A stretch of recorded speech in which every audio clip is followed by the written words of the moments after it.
Yeah, thanks everyone. Thanks Oliver. Thanks for joining. Great to see a good crowd out today.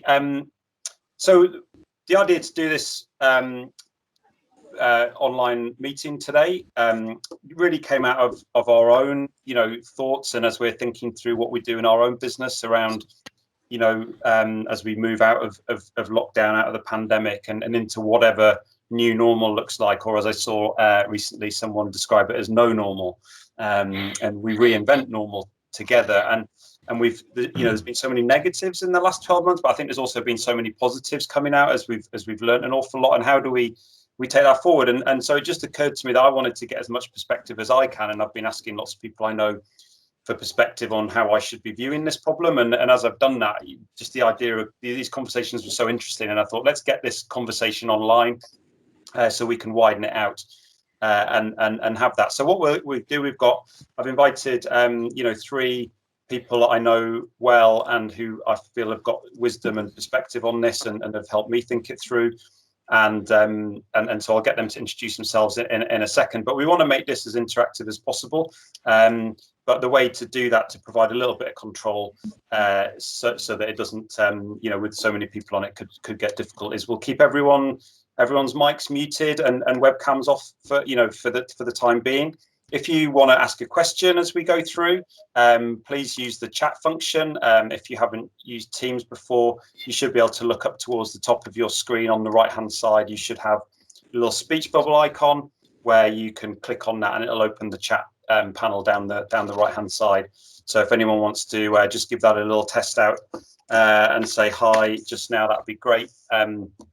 And you can ask a question there, or alternatively, if you want to ask a question live, that would also be great. It'd be great to bring people on. You can, again, next to the chat there's also a little hand up icon, so you can, if you want to put your hand up at any point, if you've got a question you want to contribute, then we can bring you in, and you sort of unmute your mic and bring you on the video as well, so that we can do that. But we'll get cracking straight away. We're going to probably aim to finish sort of 5 or 10 minutes before the top of the hour, as unfortunately my wife's put her back out, and it means I've got to do the school pickup at 3 o'clock. But people are welcome to stay on after that for just further discussion. If the conversation's flowing, we can keep the meeting open as long as people want to do that, although the other panelists and things may or may not need to duck out. I don't know. We'll see how it goes. But I'm going to invite our panelists to give a quick introduction. So we've got Jackie from Jackie Mann Associates, we've got Kevin Stansfield from Action Coach, and we've got Richard Clark from Secret Source. And I'm going to invite Jackie to give us a quick intro first up. Okay, hi everybody. My name is Jackie Mann. My business is HR outsourcing and workplace culture is what we specialise in. We work with businesses throughout the UK. I'm based in Stonehenge, so nowhere exotic like some of the people who are on this call today. Stonehenge in Wiltshire. We work mainly with SMEs, but we do also work with startups who are looking to take on their first members of staff, and we can help people with their contracts and right the way through to fully outsourced and creating a great place to work. Awesome, thank you, Jackie. Kevin. Yep, hi everybody. I'm Kevin Stansfield from Action Coach Business Coaching. I work with a number of directors, business owners, and I've been helping them over the past 15 years to build businesses that work without them, build teams, and really help them to scale and grow successfully. Thank you. Awesome, thank you. And Richard. Hi, my name is Richard. My company is called Secret Source, and we're based in Las Palmas in the Canary Islands. We build IT teams, programming teams for companies in the UK, and we've been doing it for 5 years, and so I can bring the perspective of working remotely because we've always been remote teams for our clients. And that's it. Yeah, great stuff. And and I suppose I should introduce myself as well, which I forgot to do. So my name's Chris Ward. I'm technical director here at Vermont Systems. We're a local managed IT provider to small, medium-sized businesses around the Hampshire, Dorset, Berkshire, Surrey, that sort of area, sort of across the south of England. But enough about us. So just to kick us off, to get us going, wanted to ask a question just out to the panelists and to start us off. So obviously, I think the last 12 months has been a huge stress test, I think, for our organisations. I think we've all felt that. I'd be interested to get some thoughts on what are the sort of cracks that we've seen open up in organisations, and then maybe also we can talk about some of the ways that people have been helping to solve that. Anyone want to kick us off on some of the cracks they've seen open up in organisations as they've been tested? Okay, I can kick off if you want. We have quite a close team. We've got a team of 30 people, and all divided into teams of 3 to 4 developers. And before lockdown, we were a very close-knit team. We all had lunch together. We all had breakfast together. We did lots of events together.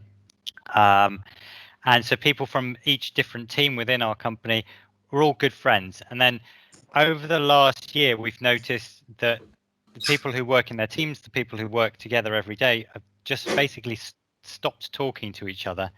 And so we had to do a lot of work over the last year to try to keep everyone together, basically try to keep the company together.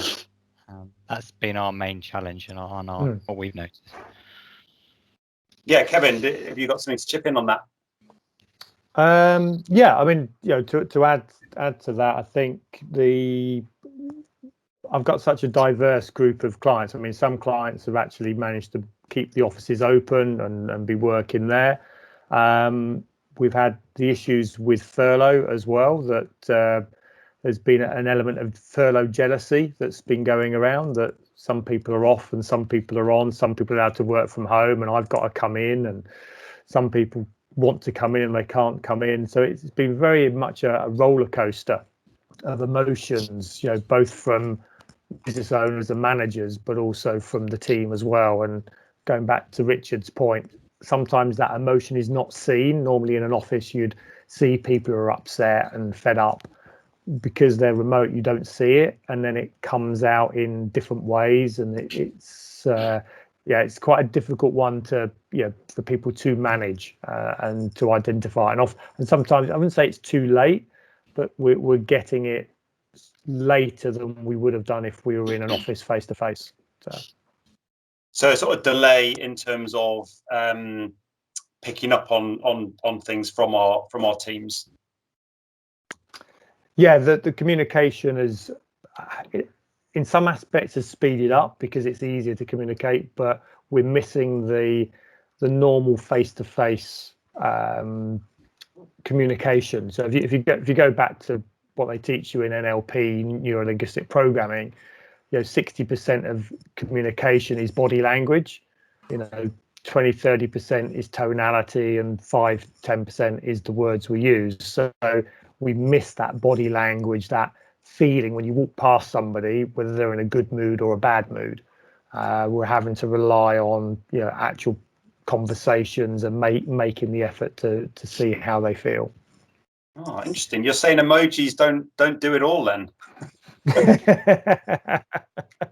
Really if only. Yeah, Jackie, what's your thoughts on this one? Yeah, I think one of the things that Kevin touched on there was about furlough. I think it's shown some people in their true colours, that they didn't want to return to work when they were able to come back to work. They would say, we've had quite a lot of our clients who've had issues trying to get staff back to work because they'd said, no, I'd rather just stay here and get paid 80% of my wages than come back. So that has been quite an issue for some of our clients, getting people to actually return to work, and also getting people to understand how the furlough worked. And they think that they were entitled to have furlough, and it's like, no, there is work here for you. Yeah, but I'd rather stay at home. Well, no, but there is work here for you. And it has shown, some of our clients have been disappointed in some of the employees that they thought really did support the business and, were good employees, have actually turned to see a different side of them, really, which is it's a shame. Yeah, really interesting. Richard, yeah. Yeah, well, picking up something that Kevin said, one of the problems is many companies thought that you didn't have to do anything when we all went remote. Everything would just be the same. But running a remote company is very, very different to running a company in the office. Just to give you an example, in the office, you generally just bump into people and talk about what was on TV last night, what happened in Game of Thrones or whatever. But when you're remote, those conversations just don't happen because there is no platform for them to happen. So what we've learned over the last year is how to be a remote company. We're not perfect, but there's certain things that you have to do that you just don't have to do in an office because they happen naturally. So those conversations like what happened on TV, you have to provide a platform for people to actually talk about that, because otherwise they just don't happen, and that leads to a sort of breakdown in the personal relationships. Not breakdown, but those personal relationships don't develop as they would do should you be in the office.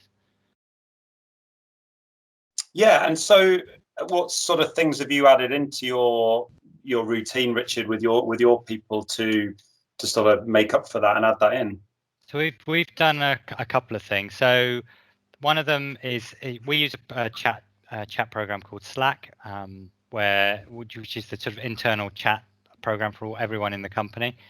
And in that we have different groups. We have a Netflix channel, we have a cooking channel, we have a jokes channel, and that provides a platform for people to talk about that. I don't know if you watched the TV series Ted Lasso. It was a very, very good TV series that was on Apple TV, but we had a group of people that watched it and wanted to chat about it, so we created a Ted Lasso channel. If you haven't watched it, watch it. It's the best TV series ever.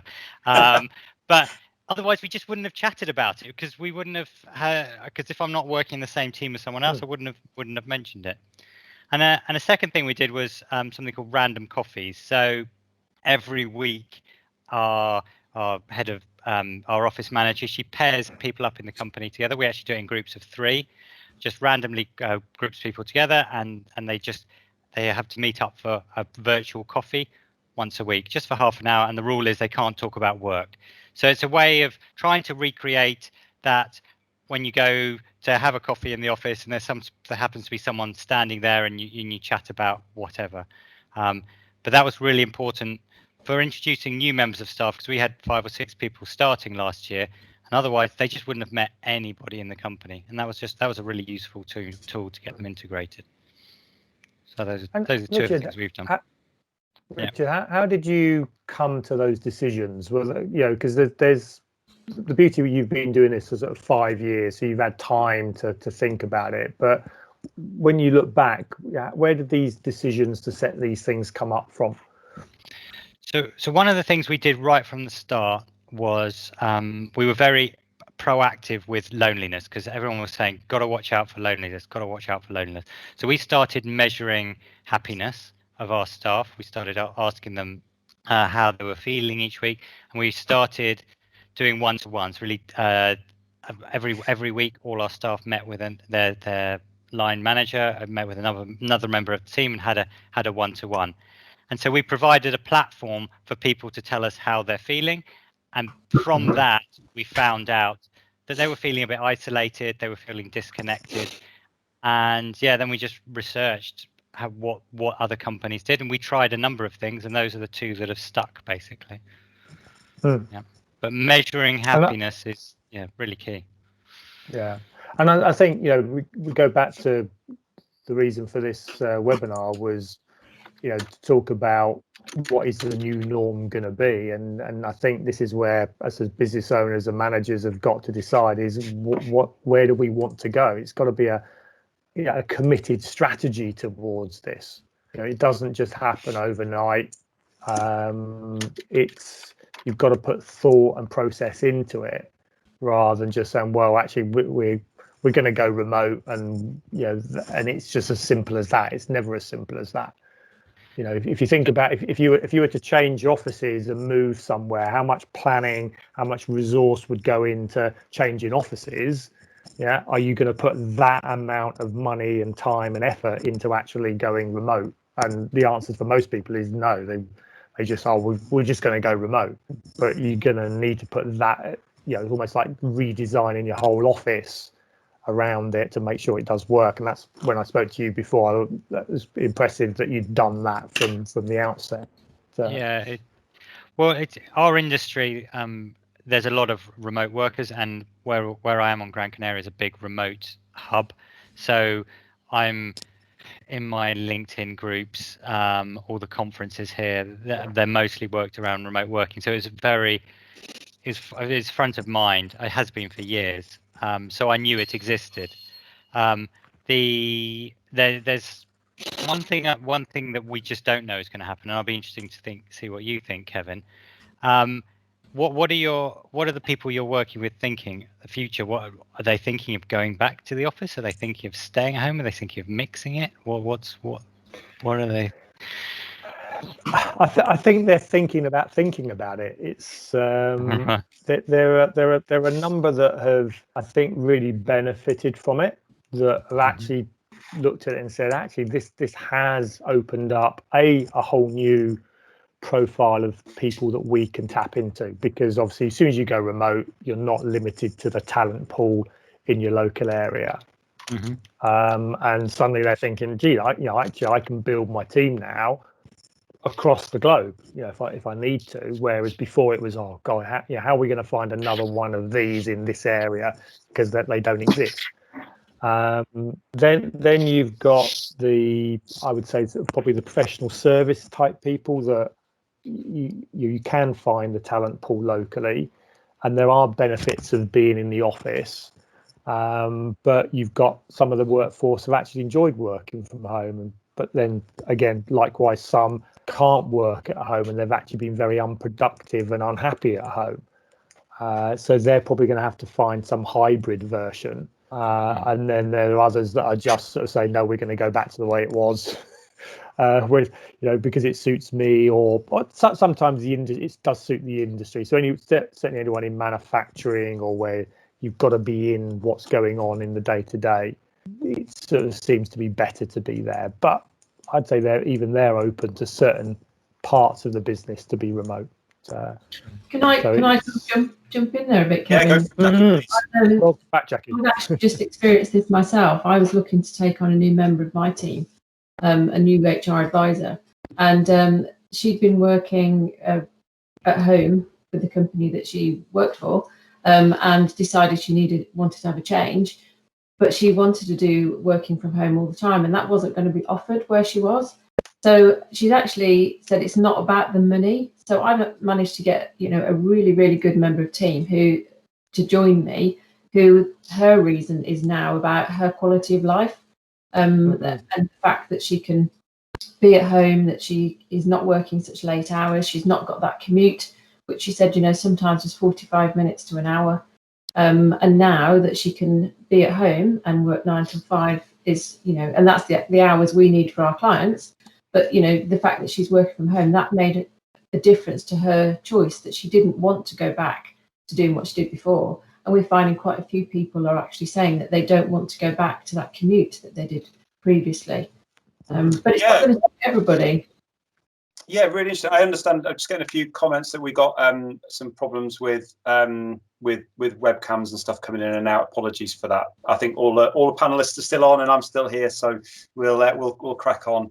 But yeah, no, really interesting point now. And I think one of the things I've heard a couple of people say is, and I'd really be interested in all of your views on this, tying right into that, is that the smart, best, the most talented employees, the smartest employees, they're going to demand flexible remote working, all of that sort of stuff. And so actually, if we want to retain our best people and recruit the best people, we've got to do that. And then the sort of whole idea that, this is something I think about, is that, my guys have always worked for me, partly because we're local, right? And, I like to think we're the best, local IT supplier. So of course, the best people are going to work for me. Now I'm competing against people in London and all over the world, because my whole team have been working at home for a year now. They've proved they can do it. We've proved productivity is really good, and all that sort of stuff. So I'm really interested in comments around, how do you see that? Is this something we need to, is it an opportunity or a threat, or how do we view it? I think it's an opportunity that you are going to be able to recruit, have a much bigger pool, as Kevin said. But I think what's going to come down to the choices for people is what the culture of the company is like. That culture has got to be the right fit for them. so that they, they understand what the business is trying to achieve, what the purpose of the business is, that their values are matched, and they're going to get what it is that they want from the business as well, not just going to work and doing what the business wants it to do, but actually what are they going to get from it? What training or progression are they going to get? How is it going to, fit in with their life as how they want it to be? People have been at home for a long time, quite a few people not working, they've been on furlough. So the ones that are on furlough now are thinking, do I really want to go back doing the same as what I did before? I'd like it to be different. They're not necessarily, we are seeing, not necessarily going to go back to the same job. We are seeing quite a few of our clients who some of the staff are resigning and they're looking for different careers now as well. So, don't think if you've got people on furlough that they actually all might come back, because they might not. Yeah, really interesting. I think there's one key thing that we've all got to remember, is everyone's different and everyone wants something. So if you say, right, we're going to now be a fully remote company so you can all work from home. Now, half your company are going to say, no, I don't want to work from home. It's driving me mad. And then if you say, let's all come back to the office, half are going to say, but I enjoy working from home. So we're deciding what to do. But I think what we're going to do in the end is we're just going to have you do what you want. We're going to have a lovely office. You can come into the office, and you can stay at home if you want to stay at home. Because right now we're not in lockdown here at all. But they still encourage you to work from home. So half our staff come into the office, half stay at home. Some come in 1 day a week, some come in 3 days a week. But they get to choose when you want. And I think that's really important, that you've got to see what people actually want. I couldn't work from home 5 days a week. I did it a few years ago, and my wife chucked me out of the house. She said I was a horrible person. So she said, go and find an office to work from. So I know I can't work from home. But on the other hand, I really enjoy working from home a couple of days a week and getting up a bit later. So I think we just got to appreciate that everyone's different and everyone wants something different. So as long as you do that, I think it should be okay. Yeah, I think they do, and I think it depends on what the actual business is, because like with, if your clients are expecting a service at a certain time, like with our clients, we're here from 9 till 5, so that's when I do need somebody to work, and lots of businesses are the same. But if you're in a lot of creative businesses and things, it doesn't actually matter when you actually do the work either. And I think that's something that businesses could start to look at, instead of saying, actually, these are the hours that we need to do. It's a case of, well, actually, you can do the work. We want you to work this amount of hours, but just do them when it suits you. Some people are much more creative on an evening, some much more on earlier morning. I think, if we're going to be looking at remote working or, all working in an office, but can we be more flexible on the actual times and days that people are going to work, as long as it fits in with what the business needs? Yeah, really, really interesting. Yeah. So go on, Kevin. Yeah, please jump in. Yeah, no, I think it's very much going to be industry specific. You got to look at your industry and decide what can work. I think it will be a hybrid. I think we've now proven technology has finally caught up with what we want to do. Over a year ago, the thought of doing this on Skype or other platforms just wouldn't have worked. Whereas I think the affordable technology now, we've got used to that, so that's a really good step forwards. But I think you made an interesting comment earlier, that your best people are going to want to be able to do this. It's more Richard's point. Everyone is an individual. Some of your best people will want to come to the office.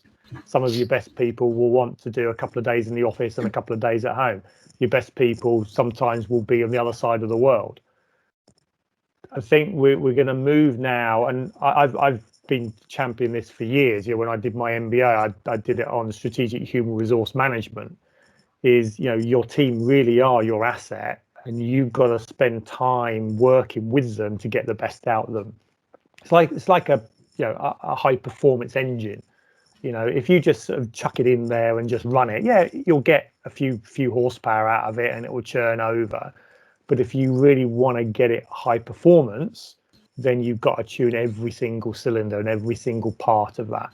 And that's really, as Richard's been doing, is talk to your people. What do you want? Where do you want to be in 5 years' time? If I can help you as an individual get to your goals, yeah, then you'll stay with me while you're getting to your goals. People don't leave, generally because they don't like the job. It's because they've reached the end of their path and they can't see how they can progress themselves to the next stage. So by going this route, we owe it to them to keep growing our business, so they've got a place to grow to, but also they might grow in different areas. They might want to work really hard for a few years and then be a bit more sort of part-time later, and the more fluid and dynamic we can be, the more people we're going to attract. And I think this could be the dawn of a new way to work, but it's got to be an inclusive way. And HR, it's good to have Jackie on, but really pushing human resource as a key part into strategic decisions. Whereas before, the HR manager was sort of, it's like, well, give it to the accountant or give it to somebody. It was never a strategic part of an operation. So really interesting. So you're saying that HR needs to become a bigger strategic function in our business, as opposed to just being a sort of almost, we have HR to make sure we don't end up in a tribunal. I guess maybe a lot of us have viewed that. Jackie, this is your field of expertise. Do you see a bigger interest, over the last 12 months, and around people needing more help or wanting to engage more with HR and sort of the positive sides of HR?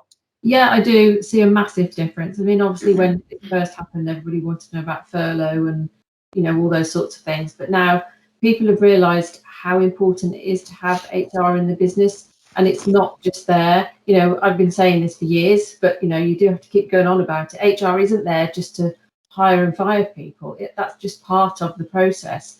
But HR can do so much more to support the business with the structure and developing people. And of course, my big thing is about the culture. The culture, HR can help to drive that culture with the employees. The employees have got to be part of that and really buy into it. And it's always, I've always been a big believer in, that managers should be the ones that are managing their teams. And, our role is to support the managers and help them with that. It's not to do it for them. I remember when I went to work in manufacturing, when I first turned up, everybody thought I was just going to do everything for them, and it's like, no, that's your role. That's what you get paid for. You're a manager.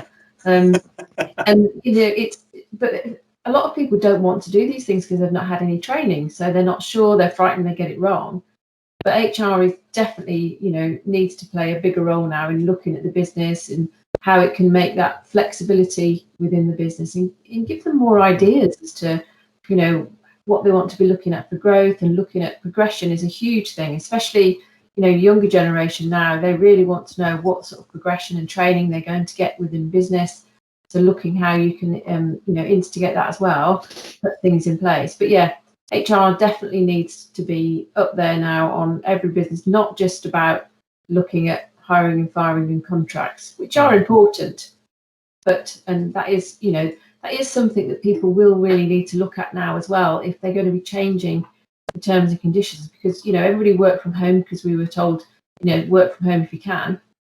Didn't actually change anybody's current terms and conditions of employment. But if we're going to be doing changes moving forward, and this is where, so that we don't get any misunderstandings later on, these things need to be sorted out as to what that flexibility looks like, what that really means, and from working from home, so that make sure everybody, is covered, and that the employee understands what the flexibility means. So everybody's got it clear. That's going to be really key moving forward, I think, to look at what the new hybrid terms and conditions are going to be. Yeah, and Richard, I think you mentioned that you're actually looking to recruit an HR person into the business for the first time off the back of this period of time. Why on earth are you doing that? Well, because I've been doing it for the last few years, and what I've realised over the last year is that I can't do a good enough job with the time I have. And it's not, as Jackie said, it's not the hiring and the firing. That's a tiny part of it. It's looking after your staff and making sure they're happy, making sure that they have the goals and they have their professional development sorted. So a big thing that we do here is something called psychological safety. So for those that don't know, so a few years ago, Google did a big study on many of their teams, thousands of their teams, to see what made their successful teams successful. And they found that there was one key factor, and it's called psychological safety. And psychological safety means when you feel safe being able to talk about what you want when you want it. So you feel safe being able to give suggestions, being able to give feedback to people, being safe to talk up. Now, if people feel safe in those situations, and they talk, then the teams just work so much better, and you get all the typical better, more revenue, more profit, lower staff turnover, all that stuff. But the teams actually produce better results. They're more innovative. So we do a lot of work in psychological safety, helping people feel safe in their particular teams and helping them feel in the company. And that's not just something you just go, right, let's be psychologically safe, and everybody is. It's a constant work to make people, to build up those relationships. And that's one of the reasons we're bringing in this HR manager, is that they can work with our existing staff to make them feel safe within the company, as well as all the hiring and firing. But it's a key factor. Yeah. I mean, I always look at organizations, and when I break any company down, there are 6 key roles at director level. You've got your managing director, who's responsible for profit. You've got your marketing director, who's responsible for lead generation. You've got your sales director, who's responsible for conversion. You've got your operations director, who's responsible for delivery. You've got your finance director, who's responsible for financial security. And you've got your HR director, who's responsible for happy people. And there's often too much focus around the logical numbers side of things, and we forget that if we don't have happy people, we will never be as productive, we'll never be as efficient. We're constantly replacing people, and it's not that much fun either. And why would you want to build a business that isn't that much fun to come to? One of the best authors, unfortunately, something went wrong in his life, but Tony Hsieh, I don't know if you've come across Tony from Zappos. Yeah. Delivering Happiness was his book, and he talks about his first business that he built was very profitable, but he hated. He just, the culture was bad. Zappos was the business that he always wanted to build, and I was lucky enough to get him to walk around Zappos and see the whole structure, and it was all built on treat your people as individuals. Treat them, understand them, let them take control, let them do what they want to do within certain reasons. They still had KPIs, but they bought into their KPIs. They were their KPIs. They had pleasure in going up, and they ran this multi-million-pound business on a whiteboard. It was amazing. They'd go up and they'd rub out one number and they'd put their new number up. They had bells that they would ring.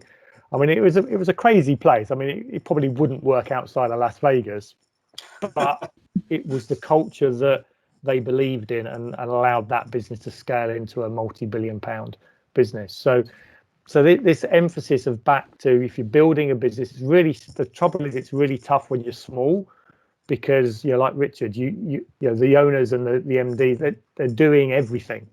I'm doing sales, I'm doing finance. The people one is, if it's working, we tend to leave it, and what we're trying to do is say, no, we can't leave it. We've got to do it. We use outsourced people like Jackie to come in and do some of that stuff.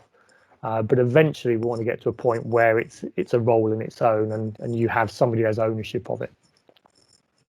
Yeah, really interesting. Actually, that's a really, really interesting way to look at it. We, because we're biased on this, the thing you missed out there, Kevin, was an IT director or a technology director or a CIO or something, of course. But I'll forgive you for that. But certainly, we've seen obviously a reliance on technology grow hugely in the last 12 months, and as people have, technology isn't optional anymore, is it? We've got to have it. It's got to work well, and so. But I think we're saying that HR is the same. That it's raised in its importance. And one of the things that I've seen happen, I think looking at my, other businesses we work with, clients, partners, vendors, people that we know, is that culture seems to have made a huge difference to the way things have turned out over the last 12 months for people. And we participate in an employee engagement survey. And the guy that runs it, he's been doing it for 10 years. He runs it twice a year. And normally he doesn't see much of a shift in average scores. Individual businesses shift, in how they feel about how well engaged they are with their employer. But on average, the numbers are about the same each time. But all of a sudden, he saw every number, like every single number, was increased on his sort of historic average, and it's never happened before. And I was saying to him, like, why is that? And I guess one of the things could be that we've all had to work harder on our culture, like the stuff that Richard was saying. Like, you just have to do this stuff when you're not with people. Partly that sort of blitz spirit thing going on, we're all in this together, we've got to sort of fight and crack on and get it done and stuff. And one of the things, I'd be really interested, to get thoughts on, if you're sort of feeling like your culture hasn't been great and you're sort of feeling like you need to step this up now, or if maybe there's been things that you've been, we've got to this point through sort of everyone mucking in and just the sort of blitz spirit. What I'm really conscious of is what do we need to make now deliberate and a part of our regular routines in the way our businesses function. Even if we go back to the office, we don't just sort of rely on bumping into people at the water cooler, but we keep some of the structure, or can we just go back to relying on bumping into people at the water cooler? I'll just throw that one open to get some thoughts on it. Wow. It's. I think that's quite a sort of a deep question. We do a book club every month. So this is the book that we've been doing. So The Art of War by Sun Tzu. So this was written 2,500 years ago. Okay, not this particular book. It's not that old. It's obviously a translation of it. But the lessons in there go back that far, and it's amazing. We had a discussion this morning about it, of how many of the lessons back then, 2,500 years ago, are still relevant today. How you treat people. There's no difference whatsoever. It really is. You can take every single concept, apart from burning people, which I didn't quite work that one out. We probably don't do that anymore, but everything else about leading people is still so true. And when you come back to it, human psychology has not changed in thousands and thousands and thousands of years. We are genetically the same as we were back then. And we have three parts of our brain. We have a reptilian brain, a limbic system, and a neocortex. So reptilian is our fight or flight, keep us alive. Limbic system is our emotional brain, so how I feel and do I feel good. And our neocortex is our thinking brain. And if we can stimulate those three parts and keep those three parts working and happy, then we have happy people. And that's what we've got to get. That's why we don't, as business owners, have enough time to think of all three, and why we've got to have somebody taking charge of HR, because they need to understand that everyone is slightly different. Everyone's a little bit wired differently in their motivation to actually drive that forwards. And when you understand the psychology, you can understand what you need to do. What you suddenly realize is really complicated, and everyone is different, and everyone needs slightly different work, and that's why it takes time, it takes effort. Those businesses that put that time and effort into it, as Richard's doing, will move forwards. Those that don't will start struggling, and because now, as I think you started, we're now in a global market. It used to be, if you weren't working in the village, people wouldn't travel outside the village. Then we got transportation, and now people travel from Winchester to Portsmouth to Southampton and chock up the roads. Now we've gone into an internet base. Now we're on a global village, so you can now work anywhere. So loyalties are going to be very much more on, actually, I can work anywhere, so I'm not restricted to my location. Sorry, I think one of the things also is about what the purpose of the business is. You know, that a lot of employees that I speak to think, oh, well, you know, the boss is only here to make some money and doesn't really care about us. But we all know that we need to make money. We understand that. However, that shouldn't be the reason that you're in business. You know, what is that purpose? Why are they coming to work every day? How does their role actually fit into what you're doing? And more employees want to understand that. And I think a lot of what I see is that business owners fail to find out what actually motivates their staff, what motivates the team, the individuals. Everyone is different. And they think a lot of them are motivated by money, where the majority of people are not motivated by money. You know, they want different things, and finding out what they want can make a massive difference to get them to be happy at work and to perform really well, by finding out what their motivators are, rather than just assuming it's getting a pay rise. It isn't the same for everybody, not at all. Totally. And one of the things that I've learned over the last couple of years is you've got to live your culture. So before we always wanted to be good to our staff. We wanted to be a good company to work for, and that was always our goal. And we sort of superficially did it. We gave extra holidays on their birthday. We did flexi time. We did all the sort of easy stuff, but we never really lived it. And it wasn't until about a year and a half ago when one of our senior managements pushed me on it and said, "Why are we taking on this project?" I said, "Well, because it's a good, profitable project." "Yeah, but it's not going to make us happy, and that's your value." And at that point, I realised that I was sort of living it. I was doing all the easy stuff, but I wasn't really living it. And now everything we do, I honestly believe that the happier our staff, the better work we'll do, and the more profitable we'll be, and everyone will be, and it will benefit everyone. And since we've started to really live our why, it's made a big difference. And when we get new people coming on now, that's what they tell us. They say, "We really understand your culture." So it's not just saying you're doing, but actually really, really doing it and believing why you're doing it. Because until you get to that, it sort of works, but it doesn't really. If you see what I mean. It really needs to be lived all the time. And it's really, yeah, and it's really difficult to explain that until you actually live it, because you think you're living it before. I'm sure you've all read Why, but was it Start with Why by Simon Sinek? Simon Sinek, yeah. If you haven't read it, read that book. It's a sort of Bible. But yeah. So it sounds like. Sorry, go on, Jackie. I can remember when I was doing some research for my book, I spoke to the dream manager that they have at Infusionsoft, and he was saying about how Clayton Mask there says that if employees aren't rolling their eyes when you talk about values, then you're not talking about them enough, because it should be constantly that you're talking about values. It should be embedded into every single thing that you do.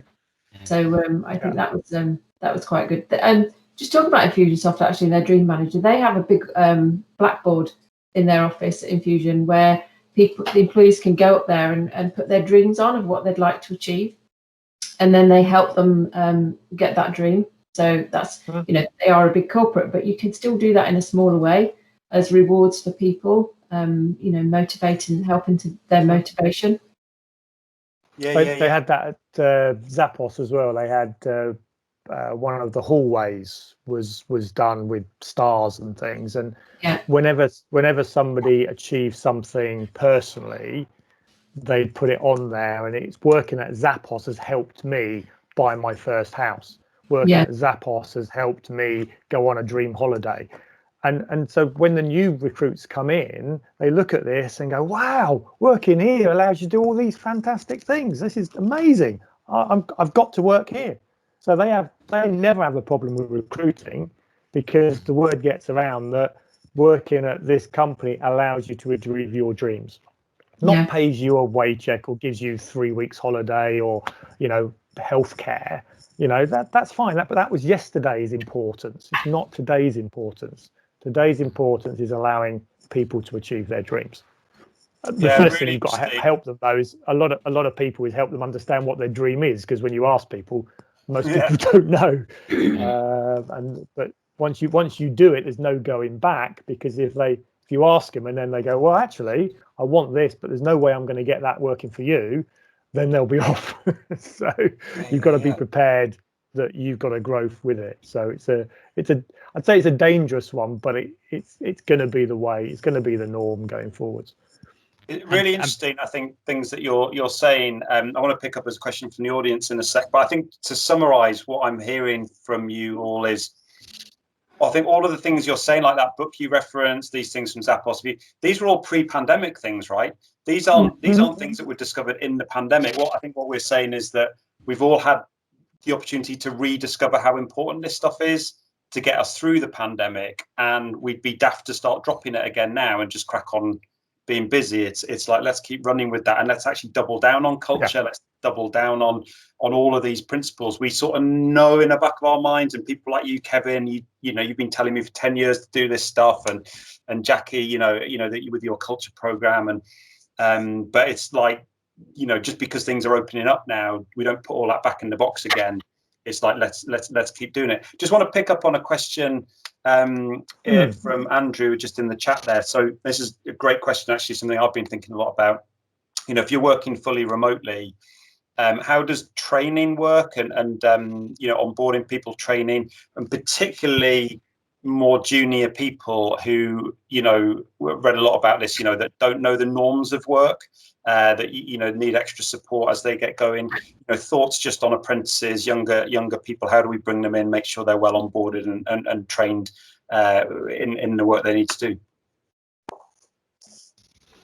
Okay, so we're doing this at the moment. We have 10 apprentices, 10 interns with us at the moment, and what we've found, because this is the first one we've done remotely, we do internship programs, but they're not usually remote, is just make them feel comfortable.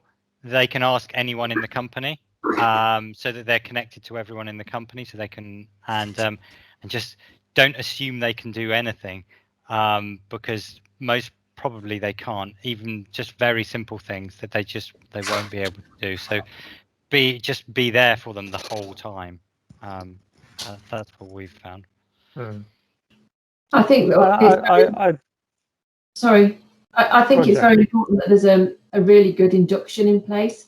You know, I find sometimes an induction for some companies when employees are working in an office is, it's just, here's the toilets, you know, here's the kitchen, this is where we get the coffee, and this is your desk, sit down and start work.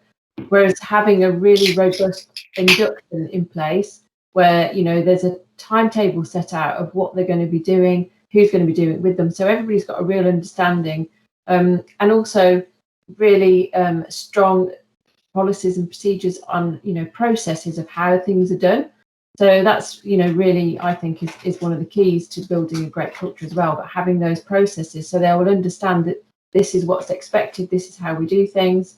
And also having a buddy works quite well, but someone that they know that they can go and talk to. That's quite good. Yeah, essential. Yeah, I would say essential is a buddy. And I think, you know, again, go back to training. It does depend on what are you training them to do. You know, what is their role? Where do you want them to, what job are they doing now, but also in the future?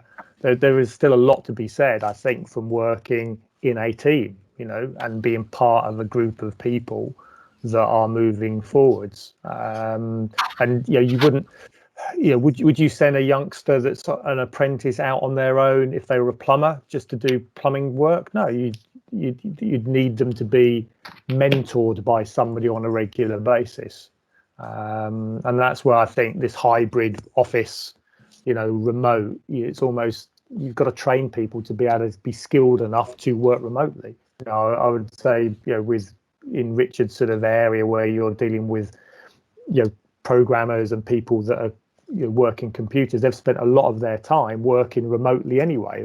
They're in tune with that. If you're taking somebody that's never done that and suddenly throwing them into that, you're going to find challenges with it. Yeah. So we teach very specific things, like how to write messages in the Slack, in the channels, how to write tickets and stuff like that, how to do the basic communication, which is necessary to be a remote worker. So You've got to think very carefully about, yeah, exactly what you said, what they're going to do, and help them with even the little things which you think they should know, but they might not. I always say it's, You know, when we're putting our processes together for new starters, it's like, imagine that an alien has landed and they don't know anything, and give them that information so they can understand it. Because we do make a lot of assumptions that people will know things, and they don't. Everybody needs to learn, especially if you want them to do it your way as well, the way of your culture. Mm. And also, I think I've always been a champion of profiling, behavioural profiling. I think remote is probably going to be more needed with this, because you go back to the 3 modalities of learning, visual, auditory, kinesthetic. Over 50% of people are kinesthetic learners. They learn by seeing, they learn by following, by experiences. If they're on their own, they're not going to have that kinesthetic learning anymore. So actually understanding what modality they are in the way they learn, what disc profile they are, all of these things are going to be really helpful tools for you to actually get the best out of the individuals that you're dealing with. Awesome. Hey, well, look, we're about up to time, and where certainly my timeline is coming to an end, and if I don't get moving, I'm going to have a call from the school. So one of the other great things about working from home, right, and this sort of new way that we do things. So I just want to give my personal thanks to you guys on the panel. Thank you so much. I've totally enjoyed this. I could keep going for another hour and asking you. I've got about another 35 questions, but maybe I'll actually have to pay for some of your time or something, and get some help with that. But I'm going to hand over to Oliver just to wrap us up, and I'll say my goodbyes. But there may be more questions. Maybe people might want to stay around a bit longer, but I'll leave it with Oliver to wrap up. Thank you. Thanks, Chris. Cheers, Chris. Excellent. Okay, so if we've got any more questions, now is the time to ask. We've got probably a minute or two for one last question. Nothing coming through at the moment. Any last thoughts, ladies and gentlemen? Jackie, got anything you'd like to pass on? No, I think it's just, culture is not going to go away. It's something everybody has got, but now is a great opportunity to make your culture what you really want it to be. And get the best from your people. Yeah, it's like a fresh slate, isn't it? Yeah, it is. Almost back to the drawing board. Yeah, brilliant. Okay, thank you, Jackie. Richard? No, just live your values. There we go. Nice. Right, there we go. Cool. Yeah. And you, Kevin? I think the big thing from this is, look, change happens. We can't unchange it. We have this is an amazing opportunity for people, for business owners, and if you're in a business, even if you're just starting, is to visualize the business you want to create. Think 5 years, 10 years ahead, and really sort of start to close your eyes and think, what are people going to be doing? What type of people do you want? What sort of organization? I can see Richard's done quite a bit of that over the years, and sometimes you do make it up as you go along, but the further you can think ahead, if you can visualize it, you can materialize it.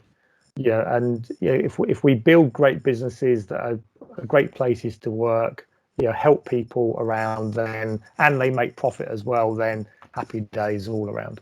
So yeah, perfect. I think that's something that Chris and I need to go back to with the team to look at our values and think about those quite a lot. We need to refresh them, I think, and then planning is quite heavy on our agenda, but getting to look is right now. It just seems like a perfect opportunity to think about the future, those next 5 years, and really just sort of, let's look at what it's going to be, and really start building it now.